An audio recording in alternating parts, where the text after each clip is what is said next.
Shalom Jemaat GB City of Love, bagaimana kabarnya? Saya percaya kita semua dalam keadaan baik dan luar biasa. Saya mengucapkan selamat bergabung kembali dalam ibadah online City of Love Church. Selamat datang juga kepada Bapak Ibu yang baru pertama kali bergabung dalam ibadah online kita. Kita bersyukur dalam pandemi ini kita masih bisa beribadah bersama secara online. Mari Bapak Ibu sama-sama kita siapkan hati kita untuk memuji dan menyembah Tuhan. Thank you Lord. Terima kasih Tuhan buat hari ini. Hari yang sudah Engkau jadikan bagi setiap kami. Terima kasih untuk penyertaan-Mu. Setiap musim yang kami lalui Tuhan. Kami bersyukur kami punya Allah yang begitu baik. Yang tidak pernah tinggalkan setiap kami. Thank you Jesus. You are forever in my life. You see me through the season. Cover me with your hand and lead me in your righteousness, and I look to you, and I wait on you.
setiap kami.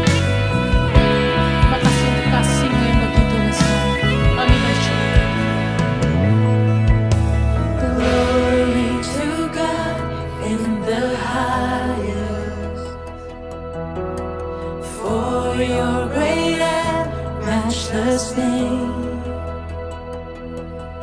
I worship you and honor you. You're lifted up in this place. Jesus the Son, there's no other.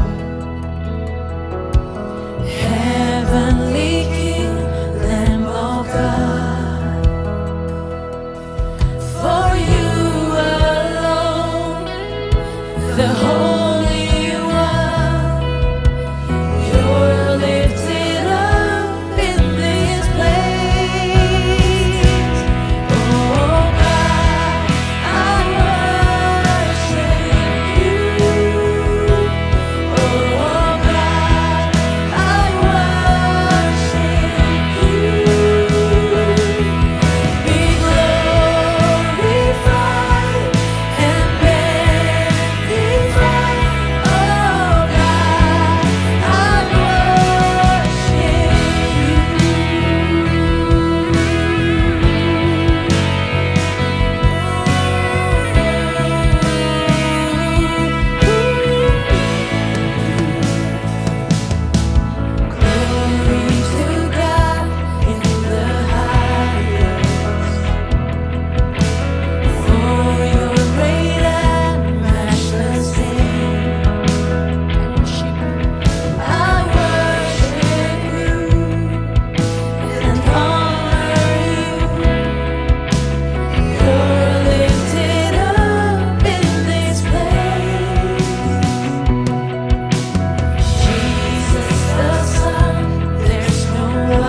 Hari ini kita akan dilayani oleh Bapak Pendeta Riza Solihin dengan tema khotbah antisipasi. Mari Bapak Ibu, sebelum kita mendengarkan firman Tuhan, sama-sama kita satukan hati dalam doa. Bapa, kami mengucap syukur ya Tuhan untuk kebaikan-Mu di dalam kehidupan kami Tuhan. Bapa, bahkan di tengah pandemi ini ya Tuhan, mungkin hari-hari ini banyak situasi yang tidak menentu ya Tuhan. Tapi terus kami mau mengucap syukur ya Tuhan. Karena kami percaya Tuhan, kami ada pada hari ini bukan karena kuat gagah kami, tapi karena kebaikan-Mu, karena anugerah-Mu ya Tuhan di dalam kehidupan kami. Terus ya Tuhan, ajar kami agar kami bergantung sepenuhnya kepada-Mu ya Tuhan. Terima kasih Bapa. Bapa, terus kami berdoa bagi jemaat-Mu ya Tuhan. Kami percaya ada perlindungan-Mu, penyertaan-Mu yang sempurna ya Tuhan bagi jemaat-jemaat-Mu. Bahkan khusus kami berdoa bagi jemaat-Mu yang sedang sakit ya Tuhan. Kami percaya Tuhan saat ini juga ada kuasa kesembuhan ya Tuhan yang turun atas jemaat-Mu Bapa. Sehingga penyakit apapun yang mereka alami, kami percaya Kau sudah sembuhkan pada hari ini Tuhan. Terima kasih Bapa, terima kasih Tuhan. Kami percaya hati yang gembira adalah obat yang manjur Tuhan. Sehingga lebih dari apapun kami minta damai sejahtera dan sukacita-Mu ya Tuhan untuk turun atas setiap kami. Terima kasih Bapa, terima kasih Tuhan. Bapa, kami juga berdoa bagi pemulihan ekonomi ya Tuhan. Kami percaya Tuhan Kau Allah yang menyediakan, Kau Jehovah Jireh ya Tuhan. Kau yang lebih tahu apa yang kami inginkan, apa yang kami butuhkan ya Tuhan. Terima kasih Bapa, kami percaya sepenuhnya kepada-Mu. Bapa, kami juga terus berdoa bagi gembala yang terbaik yang Kau berikan kepada kami, Pastor Timothy Abraham Tuhan. Kami percaya ada urapan-Mu Tuhan, ada hikmat-Mu yang terus turun akan beliau Tuhan. Sehingga apapun yang beliau lakukan, pelayanannya Tuhan memuliakan nama-Mu Tuhan. Ada Roh Kudus-Mu yang terus memenuhi beliau Tuhan. Sehingga dalam memimpin gereja ini ya Tuhan, hanya kehendak-Mu yang terjadi Bapa. Terus kami juga berdoa bagi Pastor Timothy, juga Ibu Evelyn dan kedua anaknya ya Tuhan. Ada perlindungan-Mu yang sempurna ya Tuhan dalam kehidupan mereka. Sehingga orang-orang yang berniat jahat, penyakit apapun, kuasa-kuasa gelap apapun gak dapat mendekati mereka. Karena ada Engkau yang selalu menjaga mereka ya Tuhan. Terima kasih Bapa, terima kasih Tuhan. Bapa, kami juga berdoa bagi bangsa kami, bangsa Indonesia ya Tuhan. Kami percaya Tuhan Indonesia ada di dalam hati-Mu. Kami ucapkan shalom atas Indonesia Tuhan. Ada damai sejahtera Allah atas Indonesia Bapa. Kami terus berdoa ada roh akan takut akan Tuhan. Ada hikmat-Mu Bapa yang turun atas Bapak Presiden Joko Widodo dan semua pemerintahan Tuhan. Sehingga keputusan apapun, sekecil apapun keputusan yang diambil Bapa, itu semua sesuai dengan kehendak-Mu Bapa. Terima kasih Tuhan, terima kasih Bapa. Kalau sebentar kami mau mendengarkan firman-Mu ya Tuhan, persiapkan hati kami agar kami siap mendengar dan melakukan firman-Mu Tuhan. Terima kasih Tuhan, hanya di dalam nama Tuhan Yesus Kristus kami berdoa dan mengucap syukur. Haleluya, amin.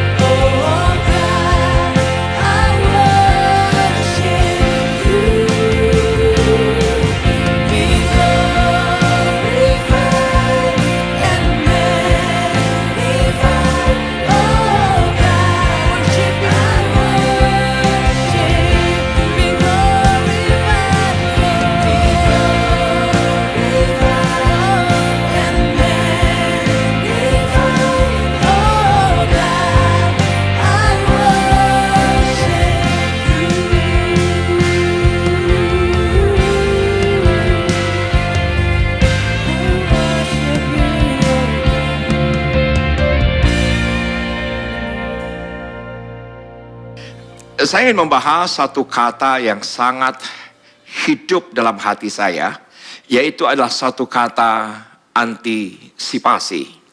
Mungkin kita pernah mendengar khotbah-khotbah yang dimana di dalamnya hamba-hamba Tuhan berkata kata antisipasi. Tetapi hari ini kita membahas 45 menit satu kata saja, yaitu adalah antisipasi.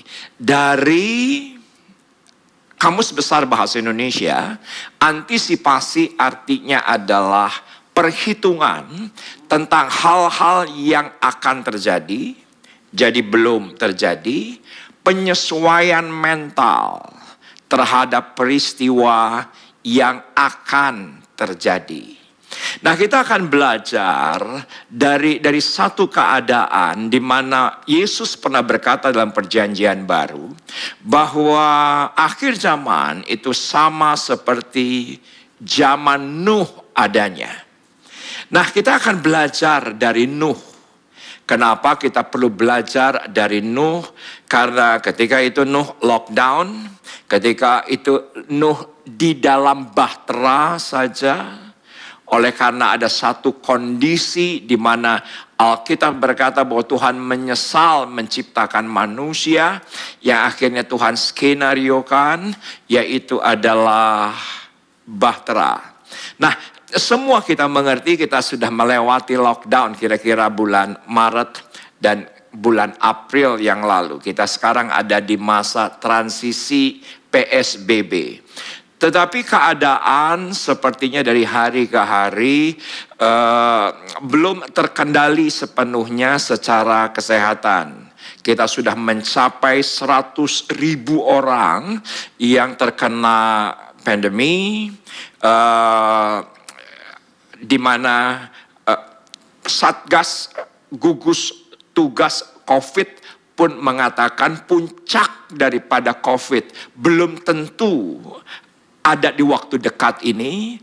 Bahkan Presiden Jokowi pada saat rekaman ini dilakukan baru saja mengeluarkan statement bahwa Indonesia itu harus bersiap dengan gelombang kedua.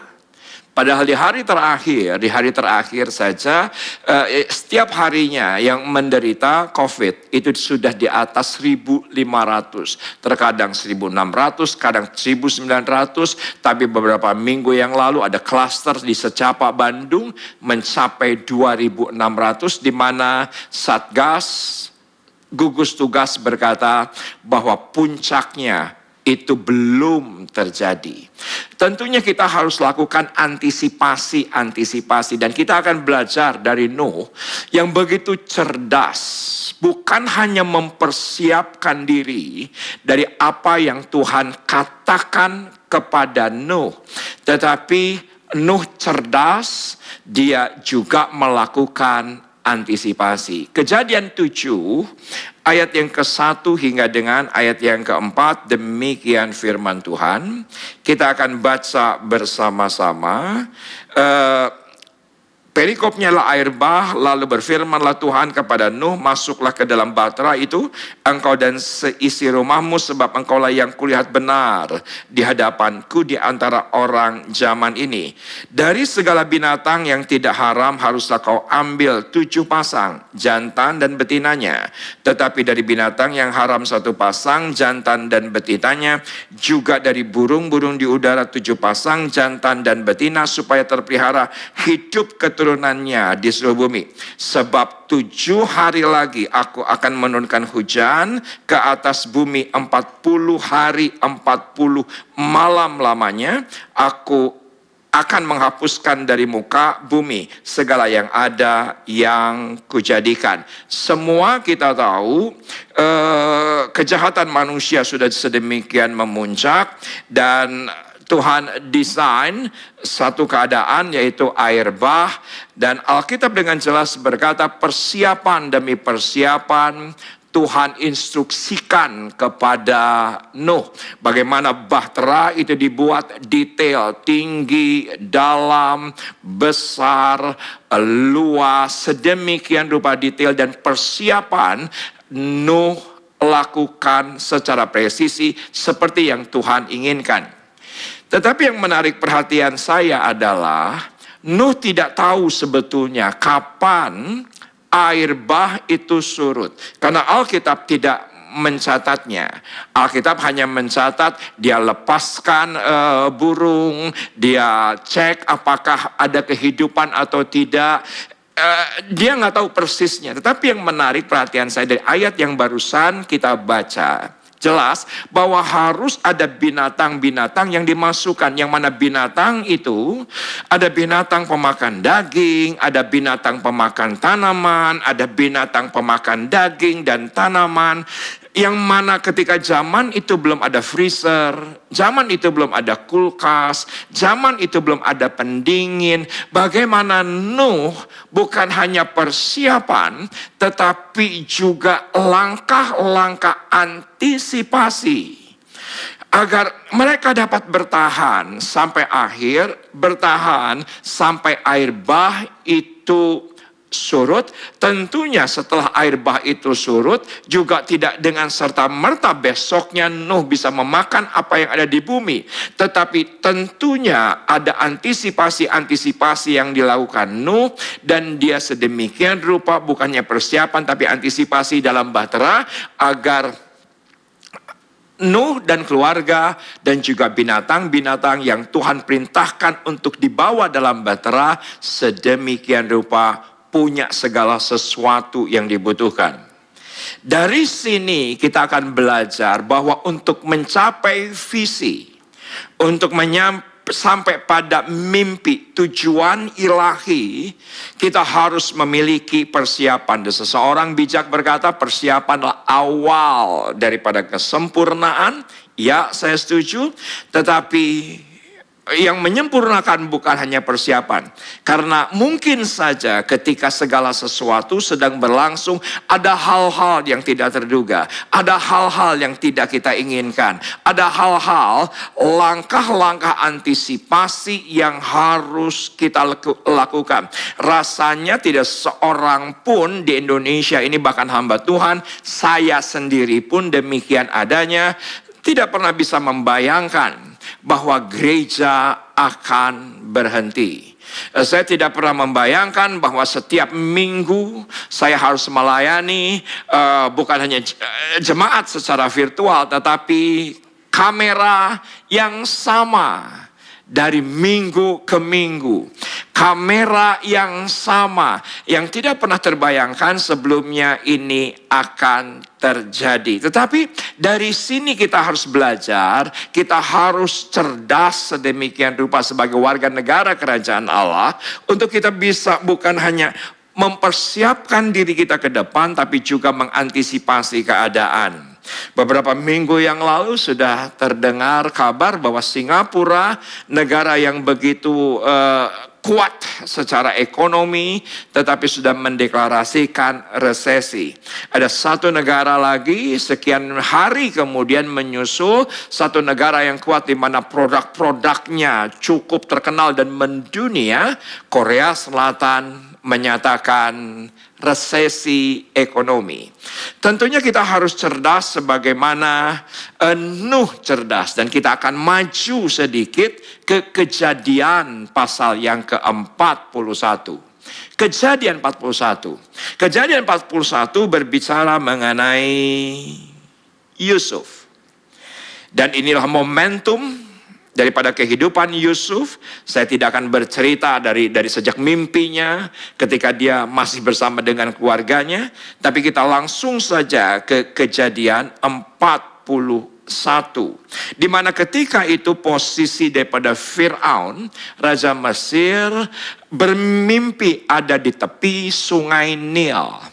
Nah, ketika dia melihat mimpi itu, dalam mimpi itu isinya adalah ada angka 7 tahun, ada angka 7, yaitu adalah ekor lembu yang baik, ekor lembu yang indah, ekor lembu yang tambun, tetapi ada 7 ekor lembu yang kering, yang kerontang, dan juga dilihatnya oleh Firaun juga bulir gandum yang gemuk, yang indah, yang baik, dan juga 7 bulir gandum yang kering. Nah, tidak seorang pun yang bisa mengartikan mimpi daripada Firaun yang sampai pada sebuah titik. Singkat cerita, sampai di ayat yang ke-25, Firaun face to face, berjumpa muka dengan Yusuf. Dan apa yang dikatakan oleh Yusuf kepada Firaun? Yuk kita akan lihat pelan-pelan. Penting. Kedua mimpi itu tuanku Firaun itu sama. Yusuf berkata demikian. Perhatikan kalimat ini. Allah telah memberitahukan kepada tuanku Fir'aun apa yang hendak dilakukannya. Jadi bukan sekedar kemampuan jasmani daripada Yusuf ketika dia bisa mengartikan arti daripada mimpi Fir'aun, tapi ternyata datang daripada atas, datang daripada Allah sendiri. Hikmatnya, sumbernya adalah Tuhan. Ayat yang ke-26, ketujuh ekor lembu yang baik itu ialah 7 tahun, dan ketujuh bulir gandum yang baik itu ialah 7 tahun juga. Kedua mimpi itu sama.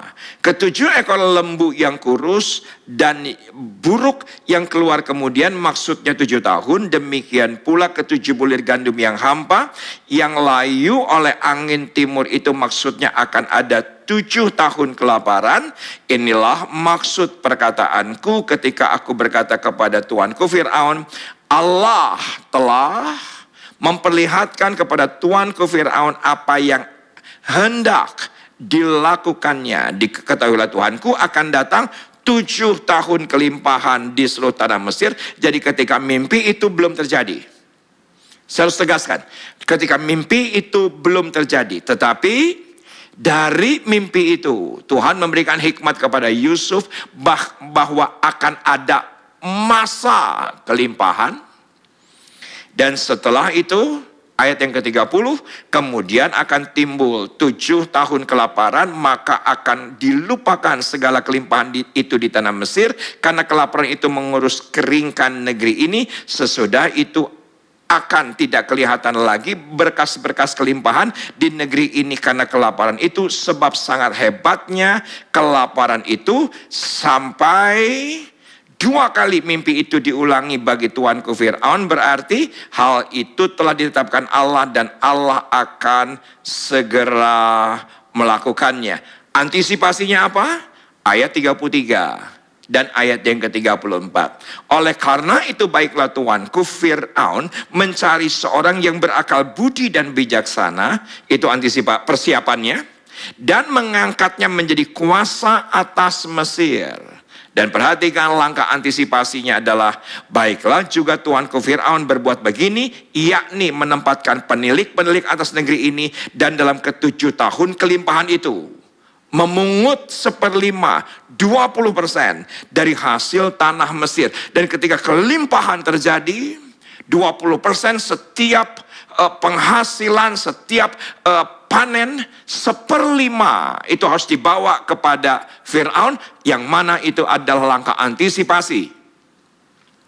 Ketika kekeringan datang 7 tahun, maka bangsa itu diselamatkan. Selain persiapan, antisipasi menyempurnakan segala sesuatunya. Saya tahu persiapanlah awal daripada kesempurnaan, tapi antisipasi itu yang menyempurnakan segala sesuatunya. Ada hal-hal yang seringkali dalam kehidupan kita tidak terduga. Ada banyak hal-hal yang harus kita pikirkan. Ada satu bagian dalam perjanjian baru, ya benar konteksnya adalah mengenai keselamatan, tetapi Yesus menggunakan kalimat mengajar kepada murid-muridnya demikian, bahwa segala sesuatu ketika dibangun harus ada anggaran. Segala sesuatunya harus dianggarkan. Itu persiapan dan juga antisipasi. Jangan-jangan kata Yesus, ketika engkau membangun persiapannya kurang, antisipasinya tidak ada, bangunan itu tidak selesai, dan orang akan mengolok-ngolok engkau. Alkitab berkata demikian. Tentunya teman-teman di gereja, kalau ada ibadah Natal atau ada ibadah tertentu di gereja, mungkin panitia memberikan proposal kepada gembala, dan pasti bukan hanya anggaran pasti, tapi paling bawahnya selalu ada biaya tidak terduga. Menurut saya itu adalah langkah antisipasi. Dan siapa yang sepakat dengan saya, mobil semahal apapun, sebutkan nama mereknya, pasti selalu ada ban serepnya. Walaupun didesain sempurna sedemikian rupa, didesain detail, bahkan ada yang berkata ini detail, ini handmade, ini buatan tangan, bukan buatan mesin. Tetap pada akhirnya dalam sebuah mobil ada ban serepnya. Itu adalah antisipasi ketika segala sesuatu yang tidak terduga bisa saja terjadi, kita harus ambil langkah antisipasi. Saudaraku, ada seorang yang berkata kepada saya, masa pandemi ini yang paling laku itu adalah bisnis makanan. Karena masa pandemi ini sedemikian rupa hebatnya, saya setuju itu. Bahkan beberapa waktu yang lalu saya ada di sebuah toko elektronik. Pegawainya berkata, yang paling laku sekarang adalah freezer. Yang paling laku sekarang adalah alat pendingin. Kenapa? Karena semua orang bikin bisnis makanan. Tetapi dalam hati saya, rasanya sebelum pandemi orang makan 3 kali. Setelah pandemi, orang juga makan tetap 3 kali. Bukan berarti dulu sebelum pandemi 3 kali, setelah pandemi karena di rumah jadi 10 kali. Tidak demikian adanya. Yang berubah adalah caranya. Yang dulu kita bisa beli offline, sekarang menjadi online. Dan saya tahu persis ada seorang sahabat pendeta 2-3 tahun yang lalu mendapatkan hikmat datang dari Tuhan. Mendapatkan hikmat datang dari Tuhan, tiba-tiba ini pendeta, gembala, sahabat saya, badannya besar, tatoan. Tapi kok tiba-tiba dia punya keahlian memasak. Dan luar biasa enaknya. Resepnya dari ibunya sedemikian rupa, tetapi saya nggak pernah bisa lupa apa yang dia katakan 2 tahun yang lalu. Dia bilang begini, tapi saya tidak akan punya restoran, saya tidak akan punya kios, saya tidak akan punya outlet, saya akan jualan online. Apa yang terjadi? Ketika semua pada masa zaman pandemi memulai bisnis online, dia sudah lebih dahulu 2 tahun sebelumnya. Dia sudah menimbun ketika di masa kelimpahan dan ketika di masa sukar. Dia terpelihara. Itulah antisipasi. Dan menurut saya kalau Anda intim dengan Tuhan, Tuhan kita bukan hanya Tuhan yang memberikan hikmat untuk kita mempersiapkan segala sesuatunya. Tapi dia juga Tuhan memberikan antisipasi. Sudah terbukti dengan hikmat yang diberikan kepada Nuh. Sudah terbukti dengan apa yang Tuhan berikan hikmat kepada Yusuf. Dan kita akan lihat ayat yang sangat terkenal di zaman pandemi. Yaitu adalah Yohanes 14 ayat yang ke-27. Yohanes 14 ayat yang ke-27, perhatikan lebih cermat. Ayatnya dengan jelas berkata, Yohanes 14 ayat 27, damai sejahtera kutinggalkan bagimu. Damai sejahteraku kuberikan kepadamu, dan apa yang kuberikan tidak seperti yang diberikan oleh dunia kepadamu. Janganlah gelisah dan gentar hatimu. Segala sesuatu sudah ada dalam perhitungan Tuhan. Segala sesuatu sudah ada dalam perkiraan Tuhan. Dia Allah yang awal, dia Allah yang akhir. Dia Allah yang alfa, dia Allah yang omega. Tidak bisa dibatasi dengan waktu. Nah, perhatikan dengan cermat, yaitu kata kutinggalkan. Itu menarik. Karena posisi ketika Yesus ketika itu ada di loteng atas, berkata kepada murid-muridnya yang sudah dalam keadaan gelisah, karena Yesus akan ditangkap, mati, dan dikuburkan. Sudah dalam keadaan takut sedemikian rupa. Anda bisa lihat ayat-ayat sebelumnya. Dan ketika itu murid-muridnya ketakutan dan gelisah. Dan perhatikan Alkitab. Ketika dia mati, yang dia tinggalkan cuma satu. Damai sejahtera. Ketika dia naik terangkat, semua dia bawa ke sorga. Hanya satu yang ditinggalkan, yaitu damai sejahtera. Ada Alkitab yang berkata, maka kuberikan kepadamu. Kalau diberi artinya harus diminta. Tapi damai sejahtera adalah instrumen terindah di mana sorga sudah bisa mengantisipasi kehidupan yang tidak terduga dalam kehidupan manusia. Itulah instrumen terbaik yang bisa Yesus tinggalkan bagi Anda dan saya. Ketika Anda percaya kepadanya, Yesus adalah hidup Anda, maka bagi Anda dan saya warga kerajaan sorga, damai sejahtera sedekat nafas kita sendiri. Maaf, tidak perlu diminta, karena ayatnya berkata, kutinggalkan bagimu. Maaf, tidak perlu kita minta, tapi sudah manunggal, menyatu, karena Alkitab berkata, kutinggalkan bagimu. My own peace, I live with you. The message berkata demikian, dan itulah instrumen terindah. Dan saya tahu persis begitu banyak orang hari terakhir sudah kehilangan pengharapan, sudah kehilangan keberanian, sudah kehilangan kekuatan.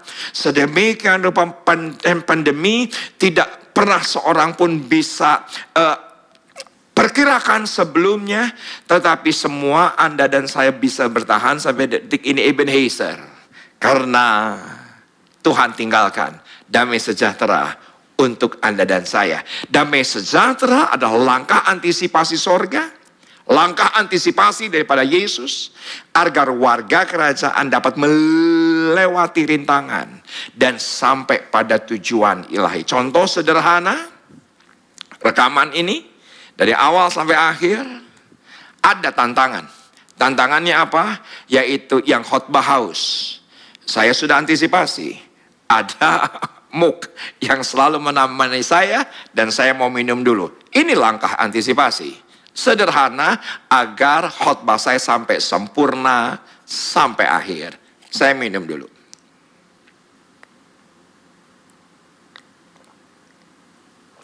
Nikmat banget. Saya akan lanjutkan antisipasi. Kita akan lihat pada bagian akhir khotbah saya, yaitu Matius pasal yang ke-25. Saya urut. Kita sudah lewati kejadian pasal yang ke-7. Nuh. Kita sudah lewati kejadian pasal yang ke-41. Yusuf. Kita sudah masuk ke dalam kitab Yohanes. Dan kita akan lihat pada waktu kedatangan Tuhan kali kedua. Apa yang terjadi? Matius pasal yang ke-25. Matius pasal yang ke-25 ayat yang ke-1 sampai dengan ayat yang ke-4, perikop yang sangat terkenal, gadis-gadis yang bijaksana dan gadis-gadis yang bodoh. Pada waktu itu hal kerajaan sorga seumpama gadis yang mengambil pelitanya dan pergi menyongsong mempelai laki-laki, 5 diantaranya bodoh dan 5 bijaksana. Perhatikan, gadis-gadis yang bodoh itu membawa pelita, tapi tidak membawa minyak. Sedangkan gadis-gadis bijaksana itu pelita nyala. Kenapa menyala? Karena ada minyak. Tapi yang bijaksana mengantisipasi, karena tidak tahu kapan sang mempelai itu datang. Walaupun ada pendeta berkata second coming 2021. Walaupun ada pendeta berkata second coming, Yesus datang kali kedua 2022. Saudaraku, anak tidak tahu, malaikat tidak tahu, apalagi pendeta. Hanya Bapa yang tahu. Yang bijaksana membawa bukan hanya pelita.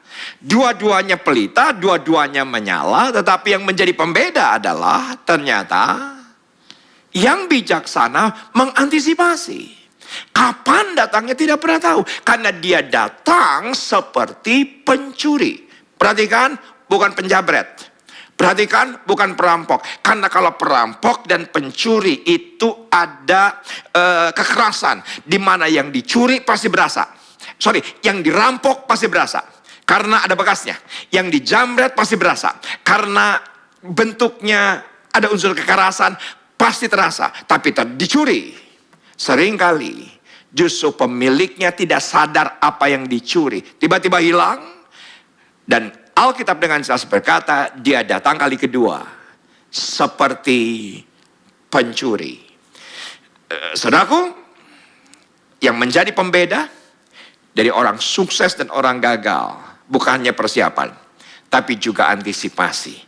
Dan di bagian akhir ini, satu sukacita, saya bisa bagikan ini kepada jemaat Tuhan yang Tuhan begitu kasihi, sehingga kita bisa eksplorasi dan kita bisa belajar, yaitu kata antisipasi. Dan di akhir zaman ini 3 langkah antisipasi yang saya dapatkan sementara ketika persiapan pelayanan online ini saya buat. Saya tahu persis banyak hal yang harus kita antisipasi.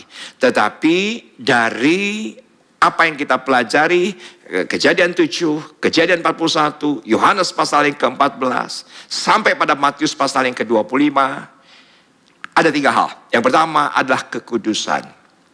Kekudusan kita semata-mata hanya untuk mengantisipasi. Karena dia datang seperti pencuri. Bukan penjabret yang ada bekasnya, bukan perampok, karena ada unsur kejahatan, ada unsur kekerasan di dalamnya, pasti ada bekasnya, tapi dia datang sebagai pencuri yang dia bisa datang kapan saja. Yang kedua adalah gaya hidup yang benar. Sebelum pandemi saya berolahraga. Saya rajin berolahraga di gym center yang ada di Jakarta. Kalau pelayanan keluar kota, saya selalu menyediakan waktu di hotel di mana saya menginap untuk juga berlatih. Tetapi setelah pandemi, saya harus menyesuaikan diri, harus jogging waktu pagi, jogging waktu siang.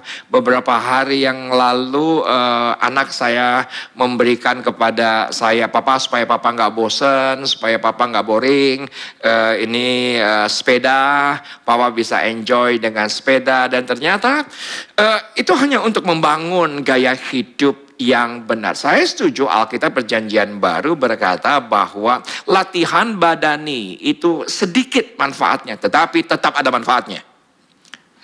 Tolong semua jemaat yang di rumah, di mobil, di mana saja katakan amin. Tetap gaya hidup itu menentukan. Tetap ada manfaatnya. Bukan sama sekali tidak ada manfaatnya. Di gereja di tempat kami melayani ketika sebelum pandemi 7 kali kebaktian. Dibutuhkan stamina. Dan bila gaya hidup saya sembarangan, tidak akan pernah kuat untuk bisa pelayanan 7 kali kebaktian 1 hari. Bahkan setelah pandemi ini sekalipun, mungkin siaran online, pembuatan rekaman online hari ini, itu mungkin sudah sampai ke titik 45 atau sampai 50 episode, di mana saya dari awal sampai akhir harus mengikuti detail proses. Dan saya sangat menikmati, saya bisa maksimal karena punya gaya hidup yang benar. Saya sengaja membawa hand sanitizer, bukankah inilah langkah antisipasi? Anda pulang, Anda cuci tangan, itu adalah langkah antisipasi. Anda kemanapun pergi, bawa masker, ini adalah langkah antisipasi. Untuk apa? Kita punya gaya hidup yang benar. Yang ketiga, mengelola sebagaimana Yusuf mengelola dengan hikmat. Sebagaimana Yusuf mengelola dengan hikmat. Ketika masa kelimpahan, dia tetap menganggarkan dengan hikmat dan tata kelola kerajaan Allah. Karena semua kita bukan pemilik. Semua kita hanyalah penilik. Semua kita bukan pemilik. Apa yang Tuhan percayakan hanya titipan untuk kita kelola. Dan Anda harus mengerti bahwa setiap apa yang Anda terima, Perjanjian Baru berkata ada 2 komponen. Yang pertama, yaitu adalah roti untuk dimakan. Dan yang kedua, benih untuk ditabur. Jangan sekali-kali benih itu dimakan, racun. Karena tidak seorang pun memakan biji-bijian. Yang dimakan sedemikian rupa, makan biji duren, makan biji apa, kedondong. Saudaraku, karena itu harus ditaburkan kembali. Maka saudaraku, di gereja kami ketika sebelum pandemi, motor ini adalah salah satu backdrop, salah satu dekorasi di gereja kami, di mana Ini adalah sebuah cerita, sebuah value di mana founder gereja kami yaitu Pendeta Suwito Nyotoro Harjo ketika itu masih di Bondowoso. Ini adalah harta terakhirnya Honda 70 yang mana ketika itu gembala pembina kami Pendeta Dr. Insinyur Niko Nyotoro Harjo ketika itu sudah pelayanan di Surabaya. Dan akhirnya Tuhan pimpin, Tuhan berikan hikmat, tinggalkan Bondowoso, jual dan jadikan itu yang namanya motor untuk jadi benih pelayanan di Surabaya. Dan akhirnya gembala kami yaitu almarhum Pendeta Suwito Nyotoro Harjo ke Jakarta, melayani di GBI Sawangan, beliau meninggal, saya yang menggantikan, dan value ini luar biasa. Ini adalah benih, dan saya mau katakan kepada Anda, benih adalah langkah antisipasi. Kenapa saya berkata demikian? Karena apa yang terjadi dengan Anda hari ini, itu ada hasil taburan di masa lalu. Dan apa yang akan terjadi di masa depan, itu adalah hasil dari apa yang Anda tabur hari ini. Walaupun di masa pandemi, tetap menabur, tetap memberi, karena itu adalah langkah antisipasi. Senang sekali saya bisa berbagi hal yang luar biasa ini, karena saya sungguh diberkati, karena saya tahu persis pewahyuan yang Tuhan singkapkan hari ini bukan hanya untuk Anda, tapi untuk saya pribadi. Bagaimana mengantisipasi hidup saya, perkawinan saya, keluarga saya, pelayanan yang Tuhan percayakan dalam kehidupan kami, semua harus dikelola dengan hikmat. Dan ternyata Tuhan, Alfa dan Omega, bukannya mempersiapkan kita, tapi juga mengantisipasi hal-hal yang tidak terduga. Dan anugerahnya ada pada Anda dan saya. Izinkan saya berdoa untuk Anda. Bapak, terima kasih untuk penyingkapan pewahyuan hari ini. Aku berdoa, bukan hanya didengar, tetapi ini menjadi sesuatu yang kuat dalam hati dan hidup kami, agar apa saja yang kami kerjakan bukan hanya untuk mempersiapkan segala sesuatunya, tetapi kami juga mengambil langkah-langkah antisipasi menjaga kekudusan senantiasa. Ketika kami lakukan salah, cepat bertobat. Ketika kami melakukan hal yang salah, kami cepat berbalik kepada Tuhan.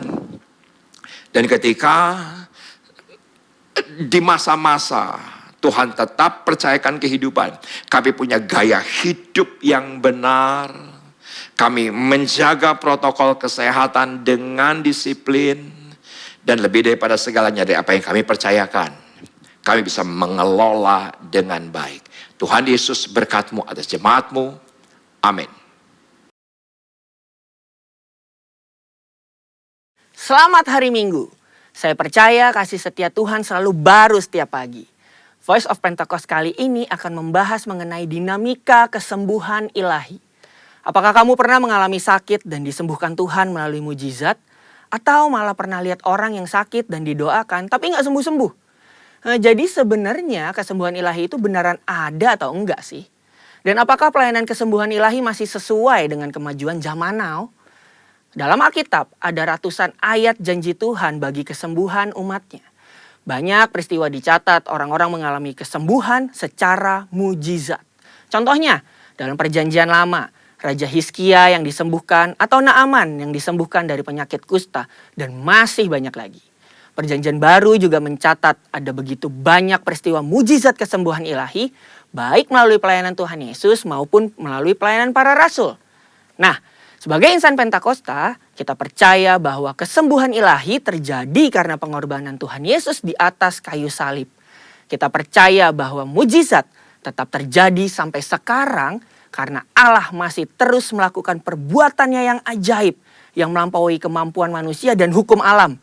Yang harus kita pahami sebagai insan Pentakosta adalah bahwa pengajaran Injil harus berpusat kepada Yesus yang adalah juru selamat kita, penyembuh yang membaptis dengan Roh Kudus, yang menguduskan kita, dan Raja yang akan datang kembali. Jadi, pelayanan kesembuhan ilahi tidak terpisahkan dalam pemberitaan Injil, karena Tuhan Yesus adalah Sang Penyembuh. Pelayanan kesembuhan ilahi ini bisa melalui doa dari hamba Tuhan, maupun doa pribadi si penderita penyakit itu sendiri. Tempatnya bisa di mana aja, Bisa dari KKR, ibadah onsite, ibadah online, atau bahkan dari rumah loh. Ada dua hal yang akan kita bahas terkait dinamika pelayanan kesembuhan ilahi ini. Yang pertama, apakah semua orang sakit yang didoakan pasti mengalami kesembuhan? Kalau janji Tuhan sih, ya dan amin. Tuhan Yesus sudah mati di kayu salib untuk kesembuhan kita. Terus kok nggak sembuh?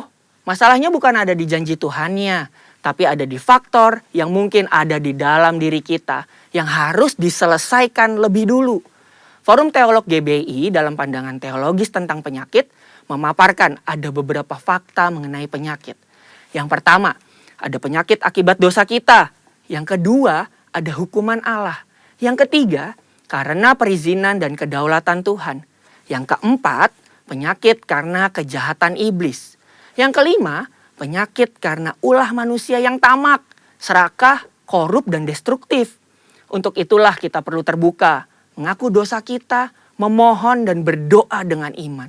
Seperti yang tertulis dalam Yakobus 5 ayat yang ke-14 sampai 16. Pelayanan ini merupakan bagian dari pelayanan yang dilakukan gereja. Tetapi hamba Tuhan dan gereja bukanlah sang penyembuh. Yang menyembuhkan tetap Tuhan Yesus sendiri. Hamba Tuhan dan gereja hanyalah alatnya. Jika seseorang didoakan dan gak sembuh saat itu juga, bukan berarti kita boleh seenaknya bilang, wah kamu gak beriman nih. Atau wah kurang doa ya. Proses kesembuhan ada yang langsung terjadi. Yang artinya langsung sembuh setelah didoakan. Namun ada juga yang harus melalui beberapa proses. Seperti konseling. Atau didoakan beberapa kali baru mengalami kesembuhan. Yang kedua, apakah pelayanan kesembuhan ilahi masih sesuai atau relevan dengan situasi saat ini?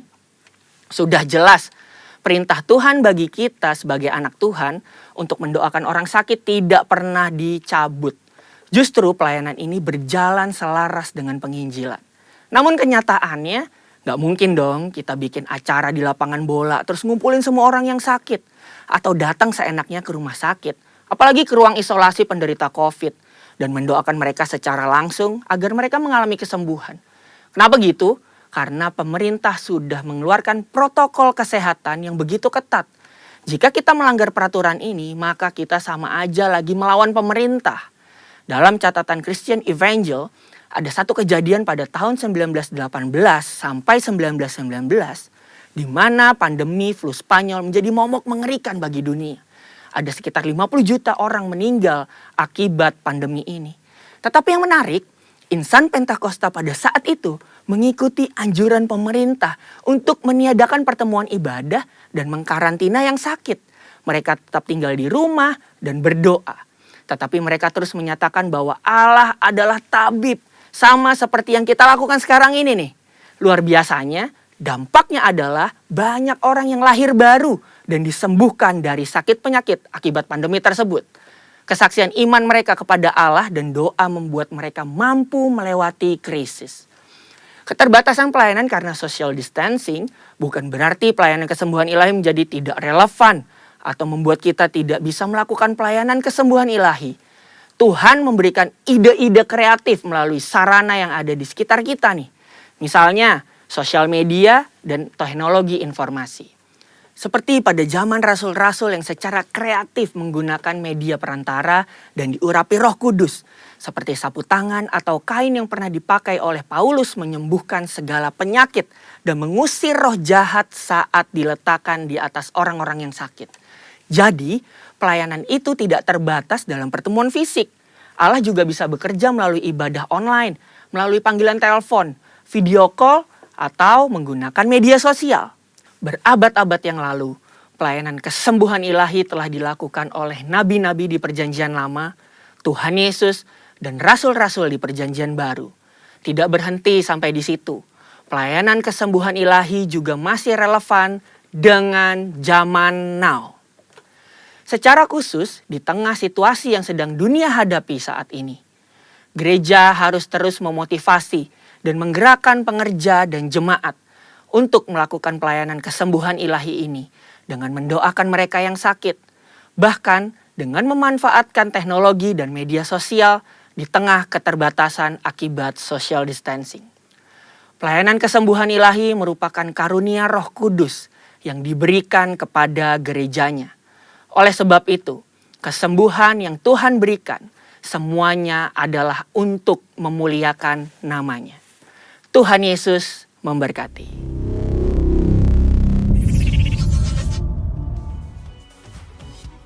Terima kasih kepada Bapak Pendeta Riza Solihin atas firman-Nya yang luar biasa. Saya percaya setiap dari kita terberkati dan firman yang disampaikan menjadi rema dalam kehidupan kita. Sebentar kita akan mengakhiri ibadah online kita pada hari ini. Mari Bapak Ibu kita siapkan hati kita untuk menerima berkat dari Tuhan. Happy Sunday, Tuhan Yesus menyertai kita semua. Sebelum kita mengakhiri ibadah kita, mari kita angkat dua tangan kita untuk menerima berkat dari Tuhan. Terimalah berkat, kasih karunia yang berlimpah-limpah dari Allah Bapa di dalam Anak yang tunggal, Tuhan Yesus Kristus, serta bersama dengan Roh Kudus menyertai kita semua. Mulai saat ini sampai Tuhan Yesus menjemput kita semua dalam permai bahkan untuk selama-lamanya. Mari kita semua yang percaya dan diberkati katakan, amin. Sampai ketemu di ibadah online minggu depan. Tuhan Yesus Kristus menyertai kita semua.